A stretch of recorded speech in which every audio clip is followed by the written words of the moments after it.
Luis Ocampo, bueno, muchas gracias por estar con nosotros, con Noticiero 9, para contar esta situación desde tu punto de vista, que era el que faltaba, se puede decir así.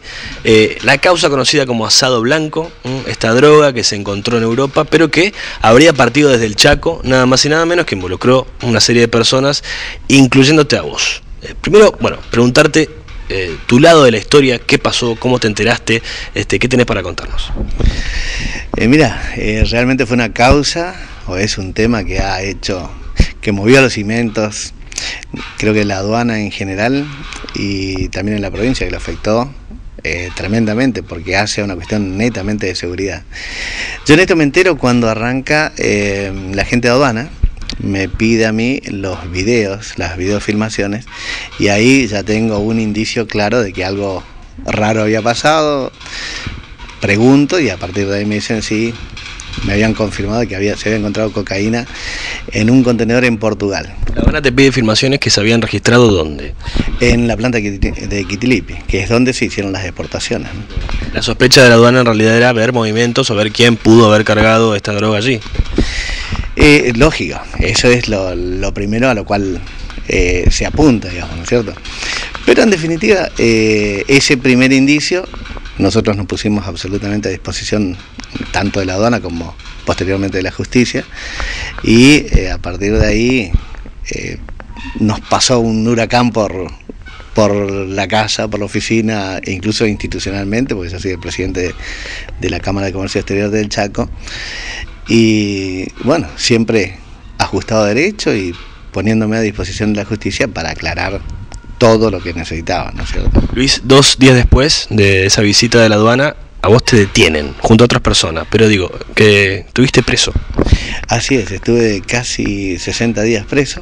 Es una experiencia de las cuales uno no quiere pasar, pero me tocó a mí en este caso. Y como yo le hablaba con mi familia, que fue mi punto de apoyo principal en todo esto, y también los amigos que se han solidarizado conmigo, lo importante de todo esto es que en esta situación, planteada con mi familia, después de esto tengo que ver 2 cosas. Si salimos igual que entramos, no hemos avanzado nada, ¿no? Y si salimos con rencores, con odios, ese tipo de cosas, dimos 10 pasos para atrás. Yo creo que esta situación a nosotros nos tiene que elevar y poner realmente en tela o en la discusión o en la agenda un sistema que realmente no está bien y que incluso desde mi humilde posición puedo aportar por lo menos experiencia en este caso, ¿no?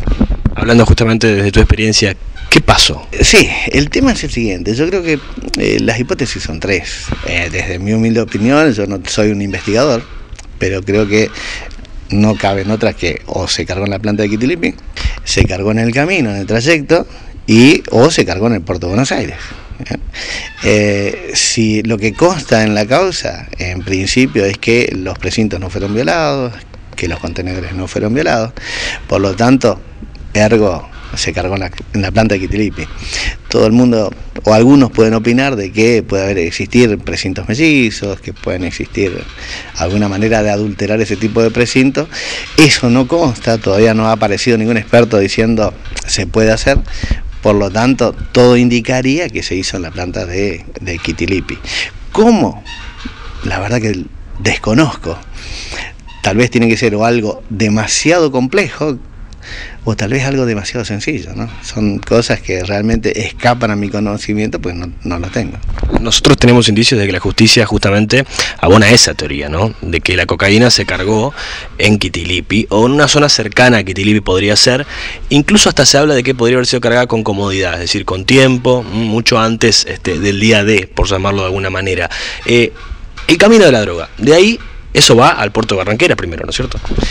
No, ahí es algo que me interesa esa pregunta, porque en realidad todo va desde las plantas directamente al puerto de Buenos Aires. La mayoría de los operadores... Nadie toca lo que sale de la planta, nadie toca hasta Buenos Aires. Hasta Buenos Aires no, sigue hasta el puerto de Buenos Aires. Nunca en estas cargas tocaron el puerto de Barranqueras. Y acá tal vez hago un pequeño paréntesis, ¿no es cierto? Yo creo que se ha tejido una versión que realmente maliciosa, malintencionada, con un ensañamiento brutal hacia mi persona, digamos, porque basándose en 3 o 4 cosas que son reales, como el hecho de que tengo una oficina en el puerto de Barranqueras, de que tengo un depósito en el puerto de Barranqueras, de que soy un despachante de aduana reconocido y que ejerzo la presidencia de la Cámara de Comercio Exterior. Con esos 4 datos armaron toda una teoría de desprestigio que desconozco hacia qué lado apunta, digamos, ¿no es cierto? Pero volviendo al tema, jamás tocó el puerto de Barranqueras, porque es desde la planta de Quitiripi directamente hasta el puerto de Buenos Aires, y los tiempos normales de tránsito han sido los normales y no ha llamado siquiera la atención, por lo menos de mi parte, ¿no? Que hay que mejorar el sistema para que, bueno, no aparezca justamente toda esta carga de cocaína en una exportación común y corriente, ¿no? Que aparentaba ser así. Mira, el caso en sí creo que evidencia por lo menos 4 puntos bien diferenciados a los que hay que ponerle en la mira, digamos, ¿no es cierto? Por un lado, lo que tenemos que ver es que esto afectó muchísimo lo que es la relación exportador-despachante-aduana y la aduana en sí. Porque esa convivencia que es natural y que es del día a día, realmente se vio afectada. Y hoy por hoy todos sospechan de todo. Todos somos sospechados, digamos. Incluso en esta etapa la propia gente de aduana, de hecho, está en la causa, y también hubo personal, mucha gente de aduana detenida en este caso. Por el otro lado, lo que nosotros tenemos que ver es qué hacemos con este sistema, porque el sistema en sí es un sistema que nos ha llevado a esta situación. Y nos encontramos con 2 cosas. Primero, que con el tema de aduana, en cuanto a los controles, se rige obviamente por una normativa, que la normativa es habilitar las plantas, tener un registro de exportador confiable, y se ha hablado muchísimo. Yo creo que esto está más que para una entrevista, escribir un libro, porque hay mucha tela para cortar. El problema del carbón, esto arranca en el 2006, para hacer un poquitito de historia, en el 2006. En aquel entonces la idea había ocurrido algo similar, creo que en el puerto de Campana, y lo que pretendíamos era ponernos a disposición para que la aduana tome todos los recaudos, nos pida cuáles eran los mejores elementos para poder ellos definir el perfil de riesgo. O sea, dejarse controlar para que se controle mejor. Exactamente. Es decir, ponernos a disposición de aduana para que esto, que es una actividad muy importante en el Chaco, cumpla con las premisas básicas de una exportación. Es decir, que sea fluido, que sea ágil, que sea seguro y que tenga un costo adecuado para poder competir internacionalmente. Entonces, en esa primera arista que es la que nosotros tenemos que tocar, son las que nosotros tenemos que prestarle atención. ¿Por qué? Porque el costo siempre estuvo sobre los hombros del exportador. ¿A qué me refiero con esto? En aquellas reuniones se ofreció el tema de las cámaras, que se habiliten las plantas, darle toda la información específicamente a un departamento de narcotráfico, que es el que tenía que llevar todo un registro, y entendíamos nosotros que hacía todo el chequeo de el exportador por un lado, las empresas transportistas y el comprador por el otro. Es decir, hacer lo que se llama una trazabilidad que le dé seguridad a la operación. Evidentemente eso falló rotundamente porque se le ofreció todo. De hecho, esta firma tiene presentado en narcotráfico toda la documentación. Hablamos de la firma que exporta el carbón. Exactamente. Esta firma presentó el comprador, los nombres del comprador, presentó sus datos como empresa, en fin, toda la información que debería pedir aduana o que pedía aduana, y resulta que la presentó a una oficina administrativa, cuando jamás fue presentar un papel. Acá estamos hablando de narcotráfico, y eso creo que es lo que más preocupa. Eso es lo que más preocupa. ¿Por qué? Y vuelvo un poquitito a lo que es el comercio. Es importante que la gente sepa de qué se trata el comercio internacional. A veces todos queremos exportar, todos queremos generar que el país genere divisas, que la provincia genere divisas, pero lo importante es que para salir a competir en un mercado se necesita tener un buen producto y un buen precio. Si esas cuestiones no se dan y no se llegan en el tiempo y forma, es imposible captar un mercado. Los costos son importantes y los costos, acá hoy por hoy nosotros estamos hablamos de costo en un producto que no tiene una rentabilidad tal vez demasiado alta, pero que empiezan a recaer sobre los exportadores, y eso fue también resintiendo, creo yo.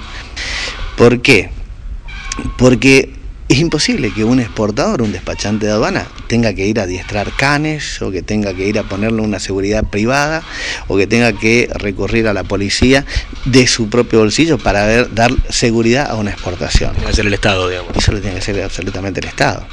Y hoy por hoy lo que me preocupa es que tal vez estemos agregando una cámara más, o haciendo algo, tal vez hay otros elementos a los que hay que apuntar. El despachante de aduana es un auxiliar de la aduana, y hago hincapié en esta cuestión. La función del despachante de aduana es presentar la documentación aduanera, pero jamás verificar la mercadería, porque eso es una función indelegable del Estado. No se puede acusar a un despachante de aduana de no controlar lo que hay dentro de un container, digamos. En absoluto, porque no es su función. No es su función. De hecho, si no seríamos juez y parte. Hago una declaración jurada que es inalterable respecto de una mercadería, y me doy vuelta y voy, controlo y daría fe de que eso que declaré anteriormente está bien. La función del control de aduana es indelegable. Del control es indelegable de la aduana. Eso está en el Código Aduanero. Por lo tanto, mal podemos estar nosotros imputados de un delito, salvo obviamente que hubiéramos participado. Para eso uno tiene que estar probado el dolo, es decir, la intencionalidad de hacerlo, y eso en ningún momento se dio.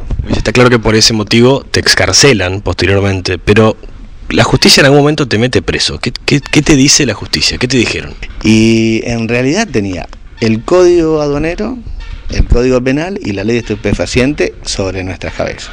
Eso es las tres figuras más importantes que nos dieron, con lo cual es una imputación de delitos gravísimos. Estamos hablando de contrabando calificado de estupefacientes, tráfico de estupefacientes, y el Código Penal con asociación ilícita y todo lo demás. Realmente la imputación era terrible, pero nosotros obviamente, yo particularmente, estaba tranquilo desde la inocencia. En este caso también está imputado mi hijo, que actuó como dependiente mío. Obviamente estamos, la tranquilidad que nos da la inocencia, y a partir de ahí hemos designado el defensor oficial, porque aparte, por dos motivos. Por un lado, porque queremos dar una clara señal de inocencia, y por el otro lado, porque conocemos y mucho, nosotros nos consideramos de que somos especialistas en este tema. No somos improvisados, realmente somos especialistas en el tema, asesoramos a empresas, tenemos, con mi esposa, participa, ella es abogada, también tiene un estudio jurídico, es decir que mal vamos a ponernos con esta clara señal de, por un lado, la inocencia, y por el otro lado consideramos que somos una persona que entendemos el tema, y por eso hemos hecho esa estrategia judicial. Siempre estamos y estuvimos y estaremos a disposición de la justicia para lo que necesite, para aclarar en todos los casos. Y a partir de ahora también trabajar en ampliar y en aportar a que esto se solucione definitivamente. Tal vez tendríamos que hablar respecto de esas soluciones, de lo que nosotros consideramos que se puede hacer, para que podamos dar nuestro pequeño aporte, y eso es la tarea que queremos desarrollar de aquí para adelante, ¿no? Te detienen entonces por todas esas presunciones que tenía la justicia, te excarcelan, seguís vinculado a la causa. ¿Cuál va a ser tu papel de tu hijo? Hoy esta es la situación. Mi hijo sigue detenido. Entiendo que la jueza todavía debe estar meritando algunas pruebas, desconozco cuáles. Entiendo de que está más que claro cuál es el grado de participación nuestra, y que la inocencia está a la vista, pero no estoy en ese rol. Simplemente puedo decir estoy a su disposición, otra cosa no me queda por hacer. En el caso de mi hijo, obviamente lo estamos conteniendo como puede, porque realmente no puede entender cómo él esté pasando por este tema, y no el hecho que esté pasando, porque si estaba el padre iba a estar él en algún momento, en el sentido de que se la llevaba un poquito mejor, ¿no? Pero hoy por hoy, ya estando afuera, y viendo de que no digo que no avance la causa, ¿no? Sino que no se esté toma su tiempo, que se esté tomando su tiempo, realmente hay que estar conteniéndolo, porque bueno, ve que es una situación, las situaciones de injusticia, digamos. ¿Sentís que fuiste o que tu hijo es un chivo expiatorio de algo mucho más grande? Y yo creo que mi hijo, las personas que estuvimos, hablo del personal de aduana que estuvo involucrado, me refiero a que haya participado de alguna manera, y a que creo que hay que ser muy medido con involucrado, las palabras participado, etcétera, etcétera, que haya intervenido en la documentación, en algunos casos en la verificación, como el personal que actúa en Barranqueras, los que han intervenido de alguna manera u otra en la entrada o salida de la documentación que recibe el contenedor en Buenos Aires, que a la gente del común le es muy difícil comprender en qué consiste ese trabajo, ¿no? Y de pronto estas personas están ligadas a la causa. Entiendo que la justicia estará meritando cuál fue el grado de responsabilidad en cuanto a si han hecho bien o no su función, si han cumplido bien o no su función. Eso es un tema, pero que en realidad todos me parece que somos víctimas de un sistema que nos ha llevado a este problema, y que está más que claro de que el problema es el sistema, ¿no? De que necesitamos adecuarlo.